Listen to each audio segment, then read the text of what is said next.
Amén, santos. Himno número 432.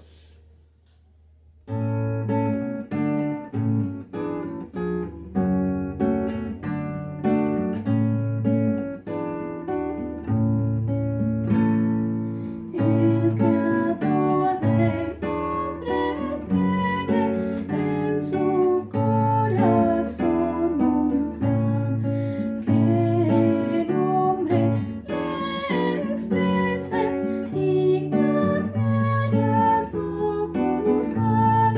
Mas el hombre fue tentado, escondido al plan quedó. Pero Dios tendrá su reino por su Hijo que triunfó. Cristo ganará su reino a pesar de Satanás. En el corazón del hombre algo real creciendo está.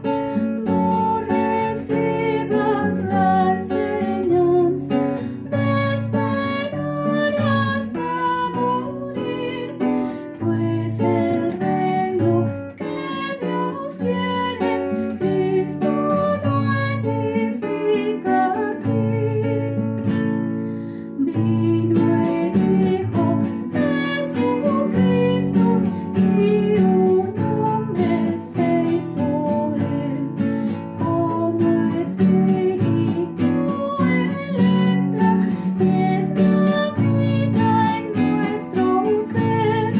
Como la simiente viva, Cristo en nuestro espíritu va creciendo hasta llenarnos con su vida en plenitud. Cristo añora ver su novia, ya no hay tiempo que perder. Aprendemos su venida al crecer en vida en Él. Deja todos tus afanes, vuelve a Cristo en tu interior y contempla la semilla que crece en tu corazón. Cristo logrará su reino de una forma muy normal, transformándonos en vida. Gradualmente lo tendrá la semilla de la vida. Todo inclusiva es, pues conlleva en ella todo para el reino establecer. Amén. Amén.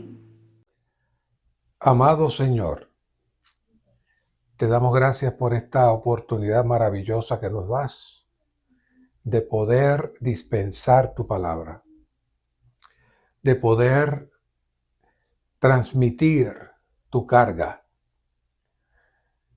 Haznos los vasos útiles, los transmisores apropiados, no con nuestra carga ni con nuestra manera de pensar, sino con tu carga, con tu deseo. Abre este mensaje a todos los queridos santos que estarán escuchando este mensaje y participando de este mensaje. Guárdalos, Señor, guárdalos en ti, presérvalos en ti, manténlos en ti. Te amamos, Señor. Amén. Queridos santos, entramos hoy al mensaje 2.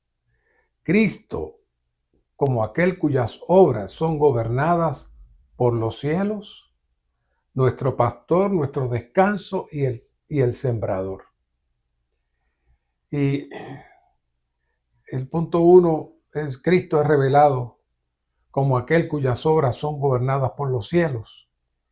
Y la continuación del título es los flecos de su manto. Y aquí tenemos 4 aspectos, ya los leímos, 4 aspectos nuevos para seguir profundizando en el tema central de este entrenamiento, que es experimentar, disfrutar y expresar a Cristo. En el mensaje pasado vimos a Cristo como la gran luz, aquel que tiene autoridad. Vimos el médico, el novio, el paño abatanado y el vino nuevo. En este mensaje veremos las obras gobernadas por los cielos, nuestro pastor, nuestro descanso y el sembrador. Cada una de estas experiencias tiene el mismo objetivo: entrarnos en la experiencia, el disfrute y la expresión de Cristo. Claro, ya les advierto que de este bosquejo y de estos temas presentados, vamos a tomar un tiempo adicional en los primeros 2 aspectos, pues son muy cruciales e intensos en términos de la revelación, y luego tocaremos de manera menos intensa, aunque no menos importantes, los 2 últimos aspectos.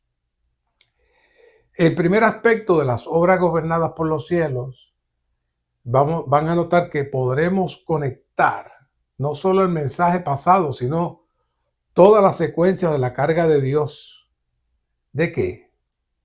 Recuerda de que hablamos de un solo pensamiento que el apóstol Pablo le decía a Timoteo. Bueno, que surja una expresión corporativa en la tierra de él mismo mediante el vivir del hombre conectado directamente con él en los lugares celestiales. Esa es la carga. Una expresión corporativa de él mismo. Mediante el vivir del hombre conectado directamente con él en los lugares celestiales. Ese es el objetivo de Dios. Ese es el objetivo de Dios. Esta es una visión muy fresca y nueva, presentada por el ministerio en los eventos que vamos a estar leyendo en Mateo 9, 20, 32, también en Marcos 5, 25, 34, Mateo 14, 35, 36, que todos estos versos tienen como base números 15, 38 y 39. Pero vamos a comenzar leyendo este evento que todos conocemos. Marcos 5, 25, 34. Vamos a tocar aspectos de Mateo 5, de Mateo 9. Pero esta historia de Marcos es mucho más completa, así que lo que nos falta lo vamos a completar con Mateo 9, pero en general Marcos trae una historia más detallada, más precisa en muchos detalles. Y vamos a comenzar con Marcos 5:22 y luego le explico por qué. Y dice, y vino uno de los principales de la sinagoga, llamado Jairo, y al verle cayó a sus pies. Qué impresionante, ¿no? Y le rogaba mucho diciendo, mi niña está a punto de morir. Ven y pon las manos sobre ella para que sane y viva. En el 24, vea la secuencia, y fue con él y le seguía una gran multitud y le apretaban. Una gran multitud y le apretaban. Hago mención de este evento, puesto que no nos damos cuenta que estos 2 eventos están relacionados, pero es bueno notar que la multitud en la que la mujer entró era la multitud que seguía a Jesús para sanar la hija de Jairo, de niña de 12 años que muere de una posible enfermedad. O sea que la mujer que vamos a hablar esta noche, que es la mujer con el flujo de sangre, usualmente no la conectamos con esta historia, pero resulta que ella se inserta en la multitud que está siguiendo a Jesús para sanar la hija de Jairo, niña de 12 años. Una niña de 12 años que murió de una posible enfermedad. Pero simultáneamente ella era una mujer enferma por 12 años que aquellos tiempos pudo haber sido una enfermedad mortal por la pérdida de sangre. En el proceso, una es sanada y la otra es resucitada. Así que hay una conexión de experiencia entre estas dos, una niña y una mujer, y las similitudes en fechas. Y una está dentro de la multitud que va a moverse para que la otra sea resucitada, y ahí es que surge la atmósfera de la mujer del flujo de sangre.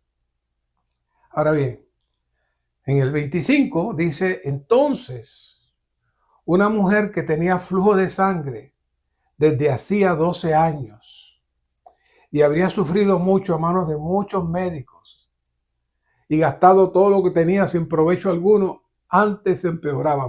Me suena muy familiar eso de gastar mucho dinero con los médicos, pero anyway, no voy a entrar en eso. Pero esto del flujo de sangre, pues las féminas, las hermanas tienen esta situación, pero cuando entra ya en un flujo imparable, está hablando de una enfermedad ya en los ovarios de esa mujer. Enfermedades que se tratan hoy y hay manera de trabajar con ellas, pero en esos años no se conocía nada. La ciencia estaba muy limitada. Hoy en día y no es fácil trabajar con ese tipo de enfermedad. Imagínense en aquellos tiempos. ¿Ah? Y cuando oyó esta mujer lo que se decía de Jesús, oiga, vea los detalles, vino por detrás entre la multitud y tocó su manto. Porque decía, si toco siquiera su manto, seré sana. Ahora bien, en Mateo 9:20 dice algo un poquito diferente que lo necesitamos traer. Dice, y he aquí una mujer que padecía flujo de sangre desde hacía 12 años, se le acercó por detrás, así está más específica la cosa, y tocó los flecos de su manto. Ya es más claro todavía. Y este asunto de los flecos del manto es crucial que lo traigamos. Y el 29 dice, y enseguida, oiga, no dice la sangre, dice la fuente de su sangre se secó. Era una fuente, imagínense. O sea que las expectativas de vida para esta mujer eran muy pocas por las condiciones de salubridad de aquellos tiempos, la falta de medicamentos, la falta de transfusiones de sangre. O sea, ella estaba condenada a morir y sintió en el cuerpo que estaba sana. Ella pudo percibir que se detuvo el flujo de sangre de aquella dolencia. ¡Qué maravilla! Pero aquí viene lo interesante. Al instante, Jesús, conociendo en sí mismo que de él había salido poder, volviéndose entre la multitud, dijo, ¿quién ha tocado mis vestidos? Y los discípulos dijeron, ¿ves que la multitud te aprieta? Y dice, ¿quién me ha tocado? Pero él miraba alrededor para ver a la que había hecho esto. Entonces la mujer, atemorizada y temblando, sabiendo lo que había sucedido, vino y se postró delante de él y le dijo toda la verdad. Y él le dijo, hija, tu fe te ha sanado, ve en paz y queda sana de tu dolencia. La importancia de Mateo 9:20 es que menciona que la mujer específicamente de la vestidura de Jesús deseaba tocar los flecos de su manto. ¿Saben por qué? Porque tenía un significado importante para el pueblo de Israel. Veamos qué dice Números 15:38. Oigan bien. Habla a los hijos de Israel y diles que se hagan flecos en los bordes de sus vestidos por todas sus generaciones. Oiga, por todas sus generaciones. Y pongan en cada fleco de los bordes un cordón de azul. Aunque aquí se refiere a vestido, en los evangelios se refiere a un manto. De hecho, el manto judío, también conocido como talit, en hebreo, manto, y talit, es un manto o chal que se utiliza en la tradición judía. Es importante notar que existen dos tipos principales de talit, o manto. El talit gadol, que es grande y se usa durante las oraciones en la sinagoga, y también está el talit katán, que es una versión más pequeña que se lleva debajo de la ropa como un recordatorio constante de la fe y las obligaciones religiosas. Están hechos generalmente de lana o algodón y presenta franjas en los bordes. Estos mantos tienen flecos llamados tzitzit. Tzitzit, así se llaman los flecos, ¿ok? En sus 4 esquinas, que son un recordatorio de los 613 mandamientos de la Torah. Entonces, generalmente, no siempre se lleva debajo de la ropa, como dice aquí, aunque algunas personas pueden optar por llevarlo por encima de la ropa, especialmente durante la oración. Los tzitzit o flecos deben ser visibles. Ahí está el asunto. Al usar la prenda, se puede permitir que los flecos cuelguen por fuera de la ropa para recordar los mandamientos. El talit katán, que es el más pequeño, se usa a diario, especialmente durante el día. Lo que podemos inferir del evento de la mujer que mencionamos, que contrario a la percepción de muchos, al considerar que ella tocó los flecos de su manto en la parte baja de sus pies, por lo cual quizás tuvo que doblarse, el Señor no tenía puesto el talit gadol, que es el largo, sino el talit katán. Es decir, un manto corto cuyos flecos sobresalían. Por eso dice en Mateo 9:22, pero Jesús volviéndose, o sea, ella lo tocó por detrás y mirándola, dijo, ten ánimo, hija, tu fe te ha sanado. Y la mujer quedó sana desde aquella hora. Es decir, ella le tocó los flecos a mediados de su cintura por detrás y él se volteó y la vio. No fue a mirar para el piso, él fue de frente, se volteó y la vio. Así que ella le tocó los flecos que sobresalían en la cintura. Si él tenía el talit katán por fuera o lo tenía debajo de alguna otra camisa, no sé, pero sí estaban por fuera los flecos, tal y como sugiere el número 15, que se hicieran los flecos visibles. Ahora, vamos a ver el verso siguiente de Números 15:39, en donde se nos dijo que se hicieran los flecos. Y esos flecos ya vemos que tienen un significado espiritual muy serio. Dice, y os servirá de fleco para que cuando lo veáis, os acordéis de todos los mandamientos de Jehová y los pongáis por obra, a fin de que no miréis en pos de vuestro corazón y de vuestros ojos, siguiendo los cuales habéis cometido fornicación. Oiga, qué serio esto. Es muy revelador y especial lo que se nos presenta en Números 15:39.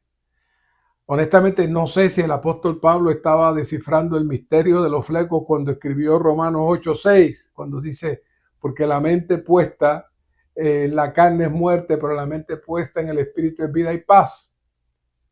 Y aquí dice, para cuando los veáis, os acordéis de todos los mandamientos de Jehová. Es decir, cuando estés distraído, cuando estés mirando otra cosa y tú mires eso, tu mente se torne. ¿A qué? A los mandamientos de Jehová. Es decir, cuando ponemos la mente en el espíritu hay vida y paz. Es un equivalente a eso. Esto es el equivalente de poner la atención a los flecos azules, los cuales representan la atmósfera celestial.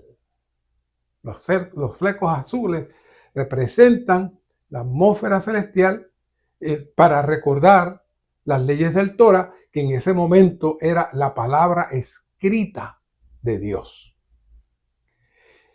Podríamos decir que en ese tiempo, en ese momento de la historia, las leyes del Torah era el único contacto con lo celestial dejado por Dios al pueblo de Israel. Ya en otros mensajes les he hablado de Éxodo 19, el fracaso de Éxodo 20, la acción forzada de Dios de producir los mandamientos en tablas. Todo eso ya lo hemos hablado. Pero aquí ahora está en el vivir diario del pueblo de Israel y Dios conociendo la vida, el vivir distraído y fuera de él. Dios le pone un símbolo y le pone un recuerdo físico en la ropa de ellos. Así que mirar los flecos, podemos decir, equivale a poner la mente en el espíritu y ponerte en contacto con lo celestial para contrarrestar la operación de la carne. Ahora veamos la segunda parte del verso para probar lo que estoy diciendo.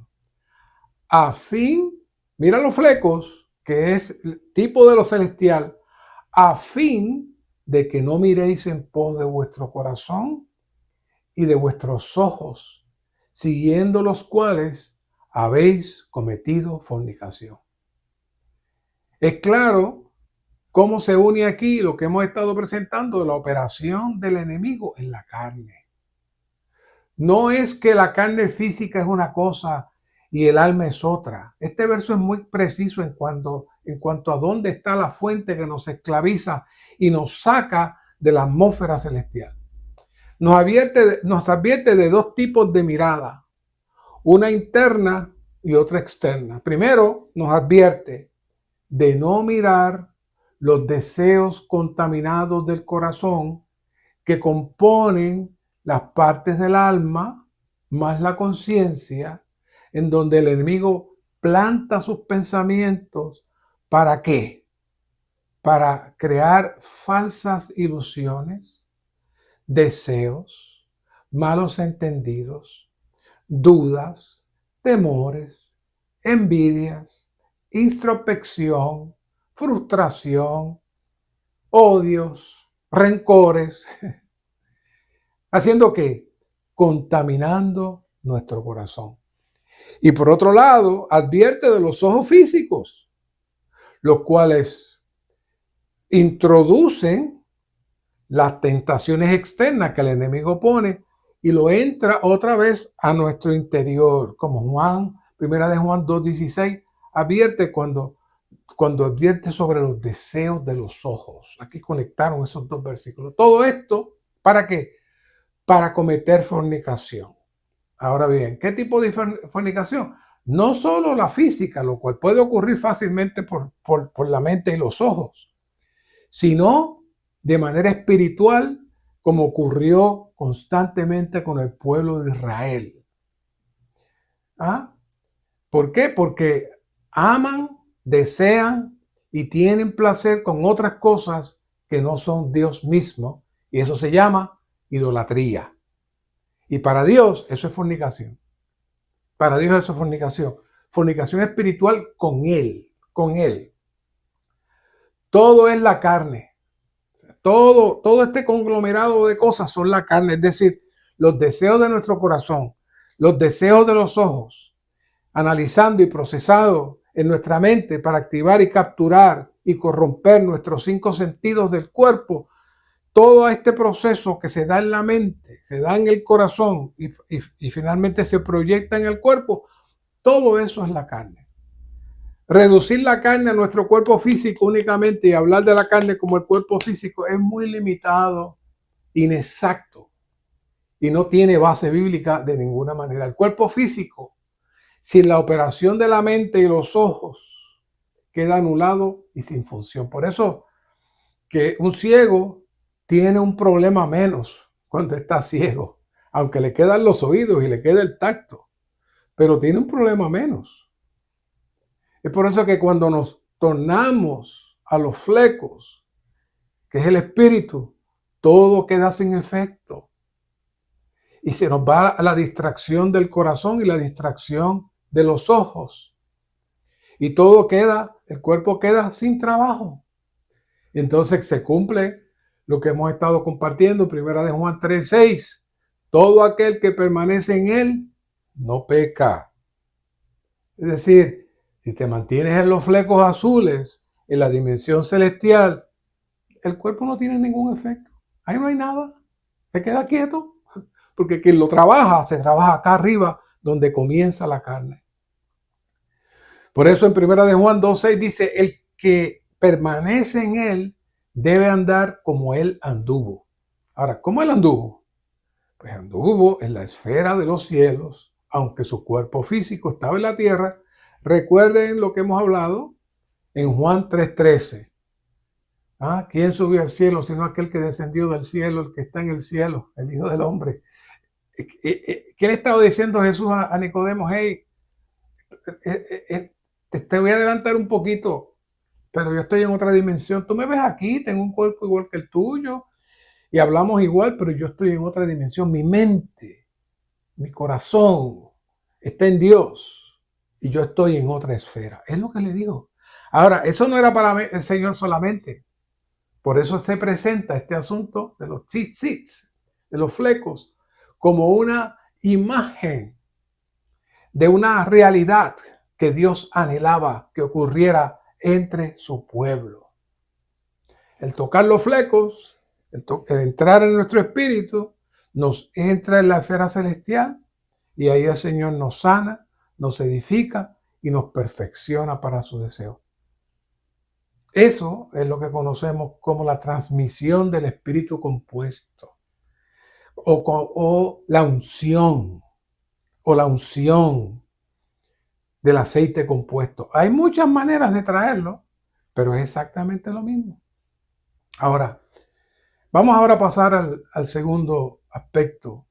Estamos en un buen tiempo. Creo que estoy tratando de terminar siempre los mensajes no más de 1 hora, así que yo creo que estamos bien. Pasemos al segundo aspecto del Señor como nuestro pastor. Y aquí hay una sorpresa interesante. No estoy leyendo los detalles del bosquejo porque ya se lo expliqué, usted lo lee como referencia, no tengo que entrar a leerlo. Si hay algo que yo no pueda transmitirle, yo entro a leer, no se preocupe. Pero con lo que les traigo, mi carga es abrirle más con este abridor celestial para que usted tenga herramientas de poder ver cosas que a veces pues, no se ven con claridad. Pero el Salmo 23, que nos presenta aquí este mensaje, cuando nos trae que el Señor Jesús es nuestro pastor y nosotros somos sus ovejas, parece tan sencillo. ¿Quién no ha escuchado el Salmo 23? Si usted es cristiano, usted es evangélico, usted es católico, si usted tiene una Biblia, no importa de dónde usted esté, usted ha escuchado el Salmo 23. Pero lo habremos visto como lo ve, como se ve propiamente. Comenzamos con Salmo 23:1. Jehová es mi pastor, nada me faltará. En verdes pastos me hace recostar, junto a aguas de reposo me conduce. Si observamos cuidadosamente este salmo, vemos al Dios triuno en su operación para pastorearnos. No solamente el Padre. Está el Padre en el Hijo por el Espíritu en una labor de pastoreo constante sobre nosotros. Este Salmo 23 trata sobre el Cristo como el pastor en su resurrección. Para eso, Cristo nos pastorea en 5 etapas que estaremos viendo ahora mismo. 1, el disfrute que tenemos de Cristo como los verdes pastos y del Espíritu como las aguas de reposo. 2, el avivamiento y la transformación que experimentamos en las sendas de justicia. 3, nuestra experiencia del Cristo neumático resucitado mientras andamos por el valle de sombra de muerte. 4, el disfrute más profundo y elevado que tenemos del Cristo resucitado al combatir contra los enemigos. Y el 5, el disfrute que tenemos de la bondad y la benevolencia amorosa en la casa de Jehová por la adoración de nuestros días. Con esto nada más podemos hablar horas, horas. Así que estamos comprimiendo la revelación, comprimiendo la carga para que usted luego pueda compartir y entrar con más detalle. La etapa inicial, la del disfrute de los pastos verdes junto a aguas de reposo. Aquí los pastos representan a Cristo como el lugar donde se alimentan las ovejas. Cuando los pastos no están disponibles, como es en el invierno o en la noche, las ovejas deben ser mantenidas en el redil. ¿Qué es un redil? Un redil es un cercado o recinto para contener y resguardar a los animales, especialmente las ovejas y otros ganados. Se utiliza comúnmente en la agricultura y la ganadería para mantener a los animales en un área específica, ya sea para protegerlo de depredadores o para su alimentación o para facilitar su manejo. Una vez que los pastos están disponibles, no hay necesidad de que las ovejas permanezcan en el redil. Ser mantenidos en el redil es algo temporal y transitorio. Disfrutar de la riqueza de los pastos es algo definitivo y permanente. Antes de la venida de Cristo, la ley dice que era nuestro ayo, nuestro custodio, y estar bajo la ley era algo transitorio. Pero ahora que Cristo ha venido, todos los escogidos de Dios deben salir de la ley y entrar ¿dónde? Entrar en Él para disfrutarle como su pasto. Esto debe ser definitivo y permanente. Cristo es nuestro alimento. Él es nuestros pastos frescos. Claro, los líderes religiosos, y quiero enfatizar esto, por no tener esta revelación, consideraban la ley sobre la cual se basaba el judaísmo como algo permanente. Ese principio de creer que la ley es algo permanente e inalterable provocó que el pueblo de Israel se desviara de Cristo y no pudieran participar de Él como su pasto. Quiero advertir que han surgido muchas tendencias pseudo-cristianas que han resucitado nuevamente el periodo intermedio ocurrido entre el periodo de la resurrección de Cristo y el comienzo de la vida de iglesia. En ese tiempo, la mezcla entre la vieja religión y la vida de iglesia en Cristo era muy fuerte.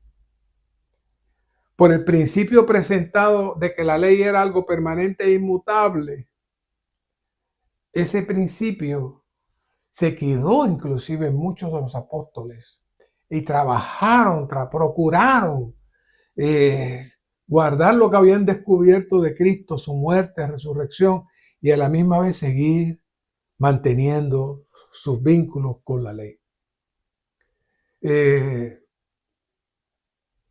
Esto trajo, podemos decir, un retraso en el proceso, en todo el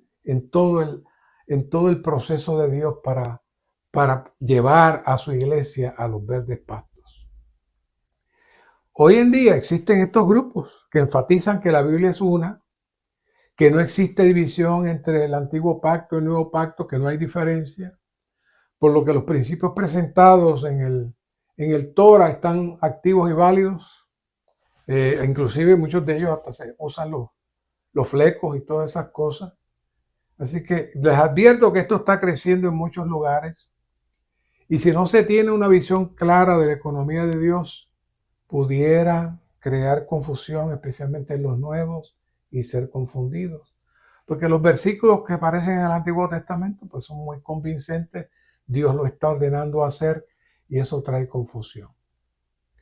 Ahora, Salmo 23:2 dice que Cristo como nuestro pastor nos conduce a aguas de reposo. Ya vimos los pastos, pero ahora estamos entrando en las aguas de reposo. ¿Qué son las aguas de reposo? Las aguas de reposo son el Espíritu. El Espíritu es el agua y Cristo es el pasto. Pero en Juan 7:39 dice que antes de la resurrección de Cristo todavía no había el Espíritu. ¿Qué quiere decir esto? Eso quiere decir que el Espíritu aún no había sido consumado. El Espíritu de Dios ha sido consumado por los procesos de la encarnación, la crucifixión y la resurrección de Cristo. Así que en la resurrección de Cristo, el Espíritu de Dios llegó a ser el Espíritu vivificante. Y ahora, como nos trae ahí en 1 Corintios 15:45, ahora Él está disponible para nosotros. ¿Por qué? Porque Él ha sido consumado. ¿Dónde? Aquí en el Salmo 23, el Espíritu es tipificado por las aguas. No tengo tiempo, pero ahí en Juan también habla de su interior correrán ríos de agua de vida. Esas son las mismas aguas que habla aquí en el Salmo 23. Vamos a la segunda etapa, la del avivamiento y transformación en las sendas de justicia. Bueno, los que han estado escuchando nuestros mensajes por algún tiempo saben que casi en todos los mensajes les traigo algo sobre este asunto de la justicia. Hemos estado estudiando y mirando cada vez más, tocando esta revelación, por considerarlo, oiga bien, el centro de todo el mover de Dios en su economía. A veces lo vemos como un tema secundario inclusive, pero no es así. No es así. Veamos aquí Romanos 1:17. Un versículo conocidísimo por todos los cristianos en el mundo entero, porque en el Evangelio la justicia de Dios se revela por fe y para fe.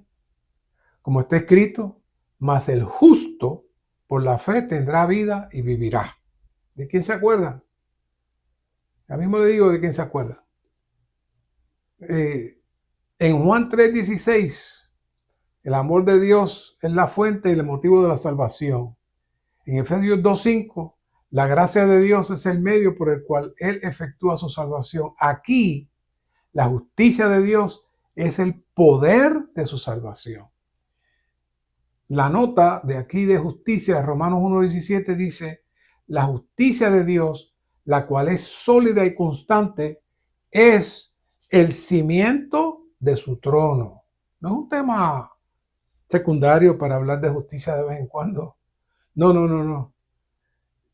Es el cimiento de su trono y la base sobre la cual su reino es edificado. ¿Qué es eso? ¿Acaso su reino no es el vivir de la vida de iglesia? ¿Acaso su reino no crecerá hasta llegar a ser la Nueva Jerusalén? Claro que sí. Al punto que la Nueva Jerusalén se le llamará ciudad de justicia. Mira qué relación tiene toda la Biblia.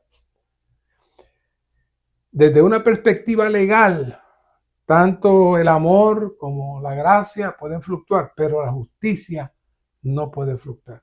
La justicia no puede decir, hoy creemos esto. Mañana ya no me siento así. No, la justicia es justicia. Y menos la justicia de Dios. Y esta es la justicia que se revela aquí en Romanos 1:17. Así que el Evangelio es el poder de Dios para salvación a todo aquel que cree. ¡Qué maravilla! Así que la justicia de Dios, la cual es sólida y constante, repetimos, es el cimiento de su trono. Por eso cuando vemos la expresión me guiará por sendas de justicia, aquí, que lo sé que lo hemos leído cientos de veces y creemos que lo entendemos, lo que nos está diciendo es que su principal función es volvernos al orden de su reino, donde no se manifiesta la injusticia, ¿Sabe cómo se traduce injusticia en griego?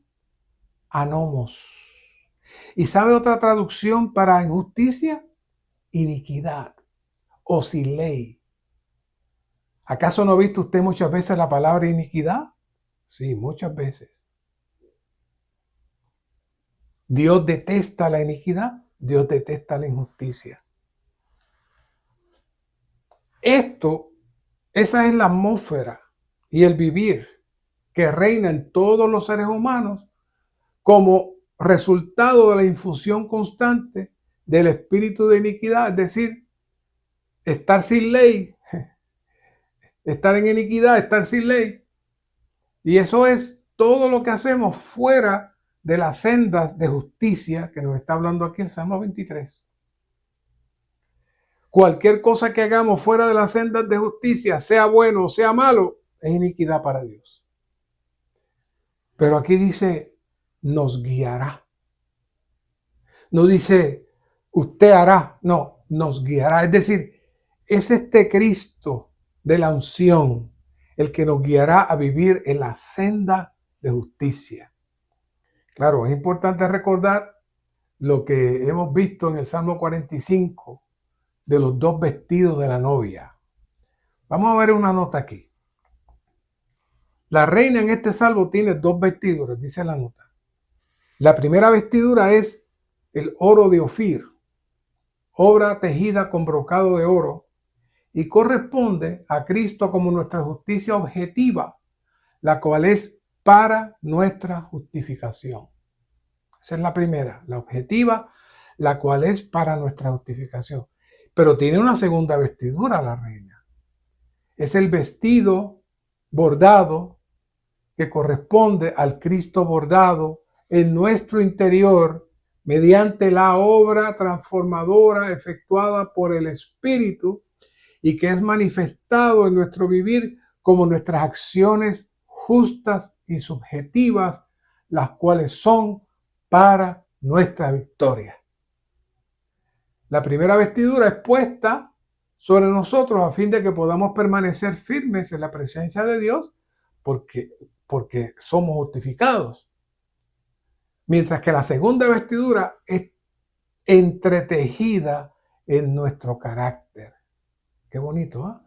Bordada en nuestro ser, a fin de que podamos permanecer firmes delante del Rey.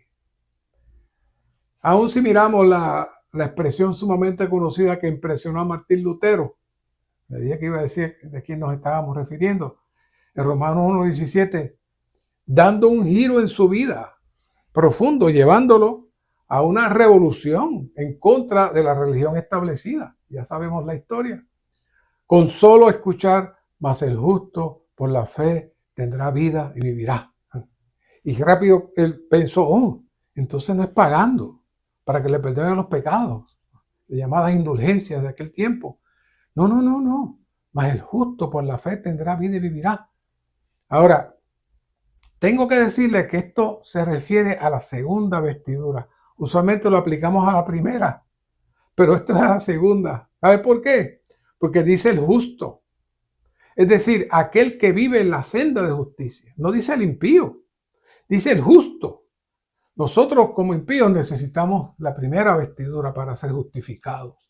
Pero necesitamos para el vivir, el justo vivirá por la fe, tendrá vida y vivirá. Ese necesita entonces el vestido interior. Este vivir tiene como resultado tener vida y vivir en la realidad de Cristo como su vida y su todo. Pero esto no se queda aquí.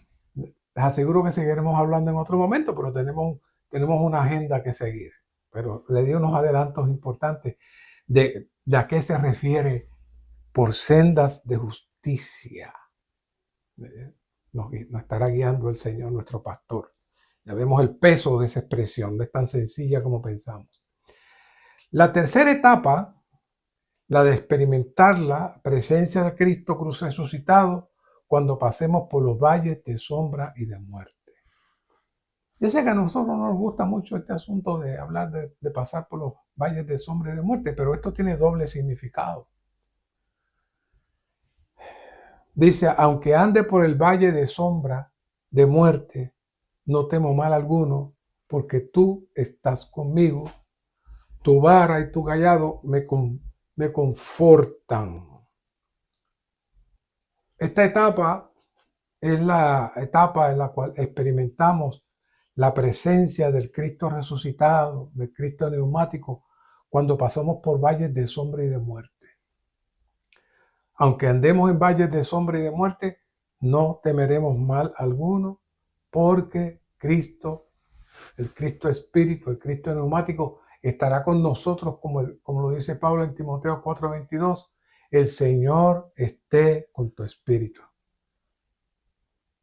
1 Timoteo 4:22, el Señor esté con tu espíritu. La gracia sea con vosotros. Esto significa que experimentamos su presencia en medio de cualquier situación. El hecho de que Él esté con nosotros significa que estamos disfrutando su presencia. Su presencia es para nosotros un consuelo, un auxilio y un poder que nos sustenta cuando andamos en valles de sombra y de muerte. Claro que, como les dije, esto tiene un doble sentido. Esto no está puesto ahí solamente de manera tipológica. Hay un misterio que no tengo tiempo para entrar. Una, porque no lo conozco, no lo he experimentado. Y otra, porque realmente no es el tema central, pero sí lo puedo traer. Como dije, durante nuestra vida tenemos muchas experiencias de andar en valles de sombra y de muerte, pero también hay un proceso. Cuando nosotros partimos, hay un tiempo de transición. Hay un tiempo de transición y experimentaremos la muerte. Y la muerte no es bonita. La muerte no es bonita. Y entonces, el consuelo que les doy, y me doy yo, es que mi espíritu y mi alma no se mueren. ¿Qué les parece? Eso por un lado es bien bueno, por otro lado sabe que su alma es como una computadora que tiene todo guardado y Dios va a poder leerlo a usted fácilmente. Tu espíritu y su alma quedan activos. Su espíritu es para tocar a Dios y su alma, ¿sabe para qué va a ser? Para disfrutar al Señor por la eternidad. Por eso el que pierda la vida del alma ahora, la va a perder. El que gane la vida del alma ahora, quise decir, el que gane la vida del alma ahora, la va a perder en el futuro. Y va a perder la razón por la cual fue creada el alma, para el eterno disfrute del Dios triuno por la eternidad. Pero cuando ocurre ese evento, que nos tocará a todos, nosotros podemos estar seguros que nuestro espíritu va a poder clamar al Señor, va a poder invocar al Señor, y en medio de cualquier situación no temeremos mal alguno, porque Él estará con nosotros y recibiremos su paz. Ya nos quedan dos etapas. Le dije que no iba a ser largo. Trato de ser condensado en lo que hablo. Si tengo que traer alguna historia, la traigo, pero trato de ser condensado para que ustedes puedan luego escuchar los mensajes y puedan profundizar en lo que estamos hablando. Estas etapas es como los grados académicos, en donde comenzamos con la escuela elemental, luego la primaria, la secundaria, universidad. Bueno, esta cuarta etapa ya usted está graduándose de escuela superior, high school o secundaria. Usted está entrando ya en otra etapa. ¿Por qué?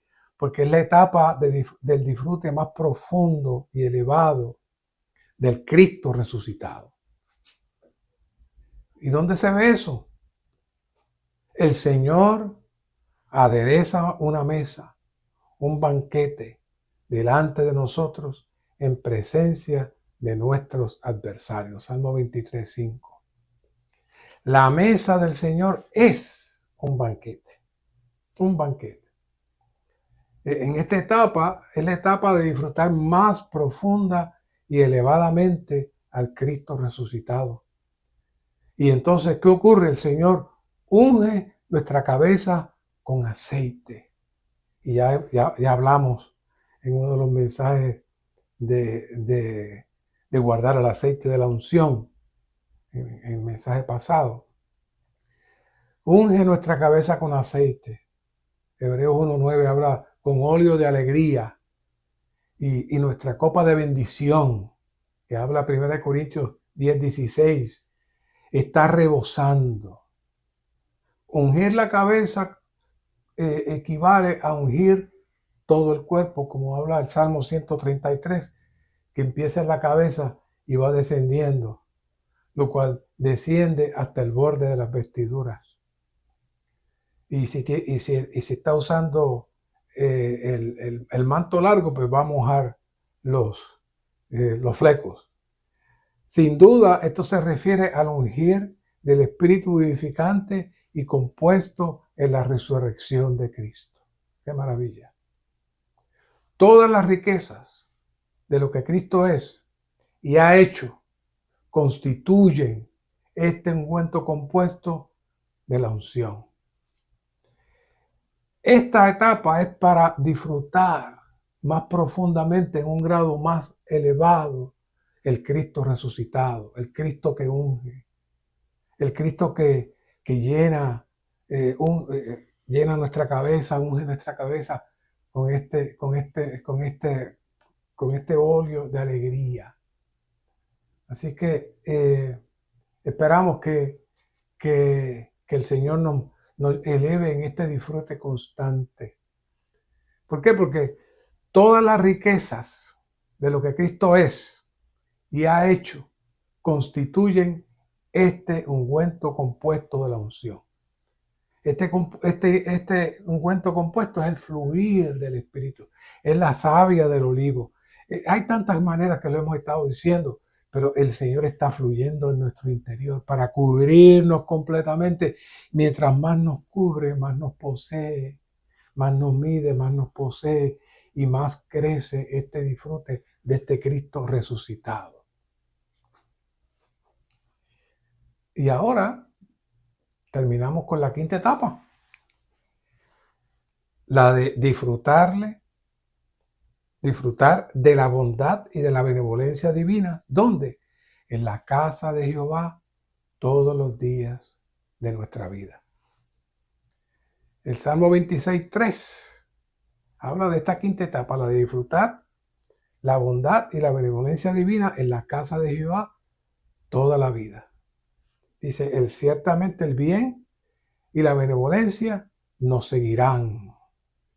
Este bien y la benevolencia está hablando de la gracia de Cristo, el amor de Dios, que estarán con nosotros todos los días de nuestra vida. En medio de cualquier situación, ahí está eso. El bien se refiere a la gracia de Cristo, la benevolencia se refiere al amor del Padre, y seguir se refiere a la comunión del Espíritu. 2 Corintios 13:14 se revela el mover del Dios triuno para que disfrutemos todas sus riquezas. La gracia del Hijo, el amor del Padre, la comunión del Espíritu, ¿están dónde?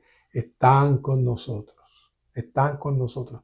Esto comprende la quinta etapa de nuestro disfrute del Dios triuno.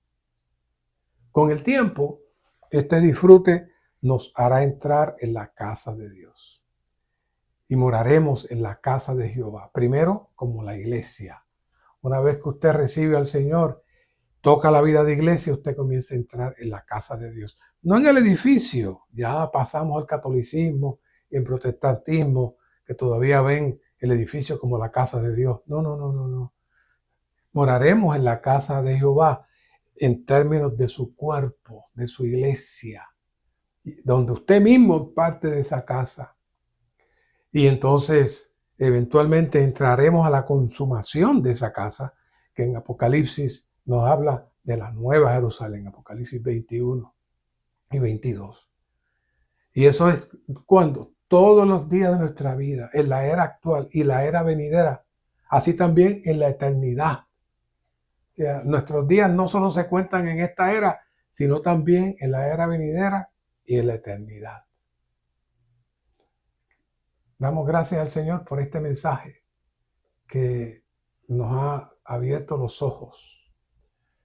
Entonces, seguimos ahora.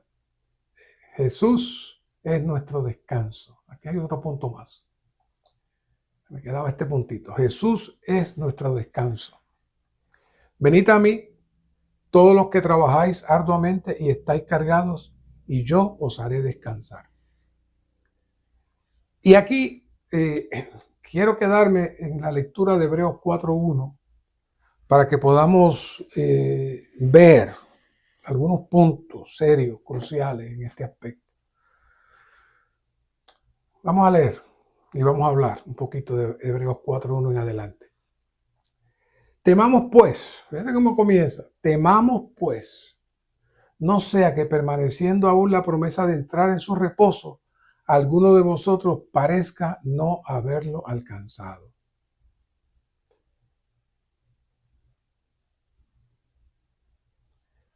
Permaneciendo aún en la promesa de entrar en su reposo, alguno de vosotros parezca no haberlo alcanzado. O sea, usted tiene la promesa de entrar en el reposo del Señor, pero no lo está experimentando. 2.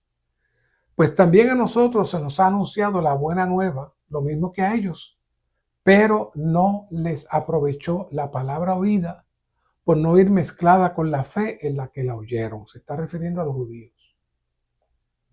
Porque lo que hemos creído, los que hemos creído, entramos en el reposo.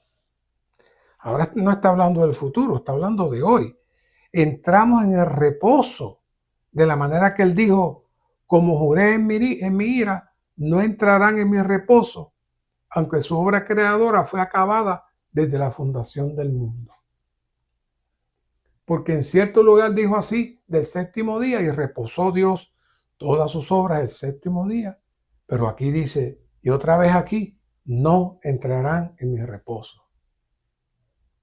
Por lo tanto, dice el 6, puesto que falta que algunos entren en él, y aquellos a quienes primero se les anunció la buena nueva no entraron por causa de desobediencia. Otra vez, el Espíritu Santo determina un día hoy, diciendo después de tanto tiempo, todavía estoy leyendo, en David, como dijo antes, si oís hoy su voz, no endurezcáis vuestros corazones.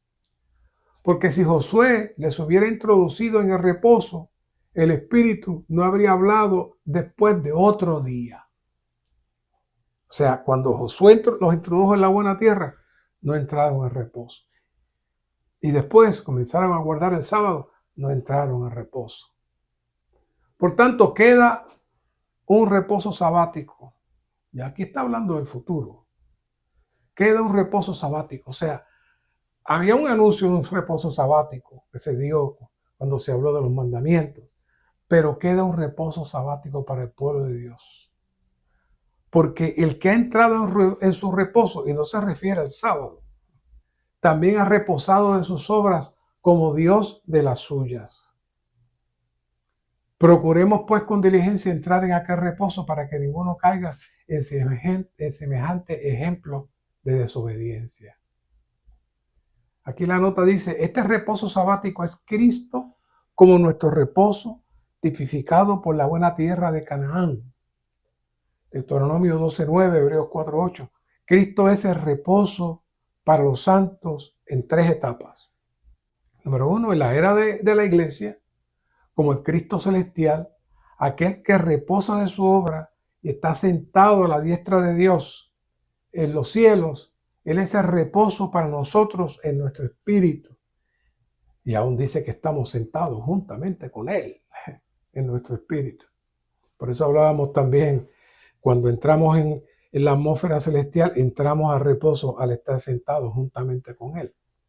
En el reino milenario, esa es la segunda, después que Satanás se ha quitado de esta tierra, Apocalipsis 20:1-3, Cristo con el reino será el reposo de una manera más plena para los santos vencedores, quienes serán sus correyes. Apocalipsis 20, 4 al 6.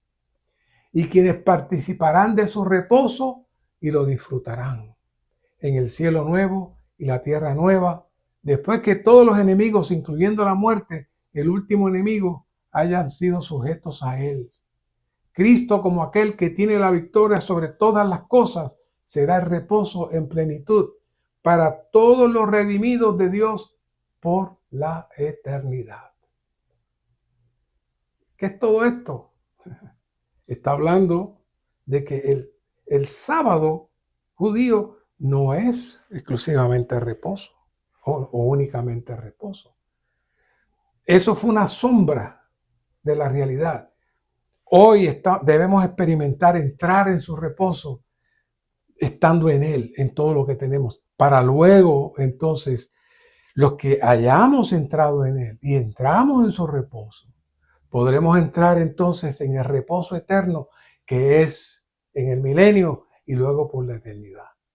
Lamentablemente, como dice aquí, muchos que quizás guarden el sábado y digan, empezó el viernes a las 6 de la tarde y de ahí para abajo, no como esto, no como lo otro, no hago esto, no hago lo otro, pero sigue ansioso, sigue preocupado, sigue pensando en sus cosas, en sus trabajos. Usted no está en reposo. Usted no está en reposo. Hoy necesitamos aprender a estar en su reposo. Y ahora sí, ahora vamos a entrar al último punto. Son tantos puntos, de verdad, que uno piensa que ya finalizó, pero queda. Ahora me acuerdo. No, aquí está. El sembrador es la persona maravillosa. Ese es el último aspecto de estos aspectos que hemos estado trabajando. El sembrador es la persona maravillosa del Señor Jesús. Y la semilla sembrada también es el Señor mismo como corporificación del Dios triuno. Y aquí igual, el bosquejo está ahí, usted va a poder profundizar. Yo quiero tocar solamente las estrellas, los lingotes de oro más serios, más profundos, para que usted pueda compenetrarlos. Y para mí no hay mejor nota que Génesis 2:15, cuando hablamos del sembrador. Y tomó Jehová Dios al hombre y lo puso en el huerto del Edén para que lo labrara y lo guardase. Y veamos esta nota. El hombre labra la tierra a fin de que la vida, especialmente el árbol de la vida, creciera para cumplir el primer aspecto del propósito de Dios, es decir, como comenzamos, expresar a Dios en su imagen. Quiere decir que cuando hablamos del árbol de la vida no es algo físico, estamos hablando de algo espiritual, y cuando hablamos que Adán perdió la oportunidad de participar del árbol de la vida y participó del árbol equivocado, no estamos hablando de algo físico, estamos hablando de algo espiritual. Pero en ese momento, Dios le dio a Adán, la capacidad de labrar la tierra. ¿Qué es la tierra? La tierra es el corazón del hombre. La tierra es el corazón del hombre, donde Cristo como semilla se siembra como el árbol de la vida. Cuando predicamos el Evangelio hoy, necesitamos orar para que la tierra se labre en el corazón de los inconversos para ablandar y quebrantar su corazón, haciendo que éste se abra a los cielos para que el Espíritu como la lluvia descienda, para que Cristo crezca en el corazón de todos los inconversos. Pero en el caso nuestro, que ya está en nuestro corazón, que ya está en nuestro espíritu, todavía el Señor sigue laborando, porque necesita avanzar para llegar a la tierra que es nuestro corazón. Pero la tierra tiene muchas piedras. He dicho muchas veces esta ilustración, que es cierta, un querido hermano que creció en una finca y era un jovencito, y él veía que los agricultores llegaban a la finca y donde estaba su casa y sacaban muchas piedras, limpiaban el terreno, sembraban la semilla, se iban. Pero al próximo año él volvía y los veía que estaban sacando muchas piedras otra vez. Y el tercer año él veía, hasta que un día fue donde ellos le digo, oiga, pero yo estoy viendo que año tras año ustedes sacan muchas piedras. Pero, ¿qué pasó? ¿Cómo es que tienen esas piedras si ya ustedes las limpiaron? Y ellos le dijeron, es que estas piedras salen de lo profundo y están ocultas y van saliendo poco a poco y si no se sacan, dañan la siembra. Oiga, hermano, no hay mejor ilustración que esta, porque aquí es donde el Señor está hablándole a Adán que él necesita labrar la tierra para que lo labre y lo guarde, de tal manera que el árbol de la vida pudiera crecer. Lamentablemente, la duda vino a ser una piedra, separarse de Dios vino a ser otra piedra, las tinieblas vinieron a ser otra piedra y eventualmente no había espacio para el árbol de la vida, sino para que el hombre pensara y analizara y dirigiera su vida, obviamente inspirado, dirigido y gobernado por el enemigo. Pero el Señor sigue siendo ¿qué? El labrador. Él desea seguir buscando. Él desea que nosotros también seamos sus colaboradores en seguir buscando los corazones apropiados que estén dispuestos a sacar las piedras del fondo para que el árbol de la vida entre y se siembre en ellos. Y nosotros, por otra parte, los que ya tenemos al Señor en nuestro espíritu, que el Señor pueda finalmente, como dice en Efesios, hacer su hogar en nuestros corazones. Evalúe cuáles son las piedras que usted puede tener. ¿Usted tiene algún sentimiento en contra de alguien? ¿Usted tiene algo que usted no perdona? ¿Usted tiene algún pecado oculto que usted no ha confesado? Esas son piedras que no permite que el árbol de la vida crezca. Que el Señor nos ayude con esta visión completa del Salmo 23, tan grande, tan inmensa, que podemos estar hablando por horas. Pero esta es un gran panorama de la obra y el trabajo de Dios con todos nosotros. Señor Jesús, gracias por toda esta revelación, toda esta palabra que nos has presentado, toda la operación tuya en diferentes pasos, en diferentes maneras, en donde tú estás laborando en nosotros para que un día cada uno de nosotros podamos tener un árbol de vida florecido que te reciba en tu venida. Gracias, Señor. Amén.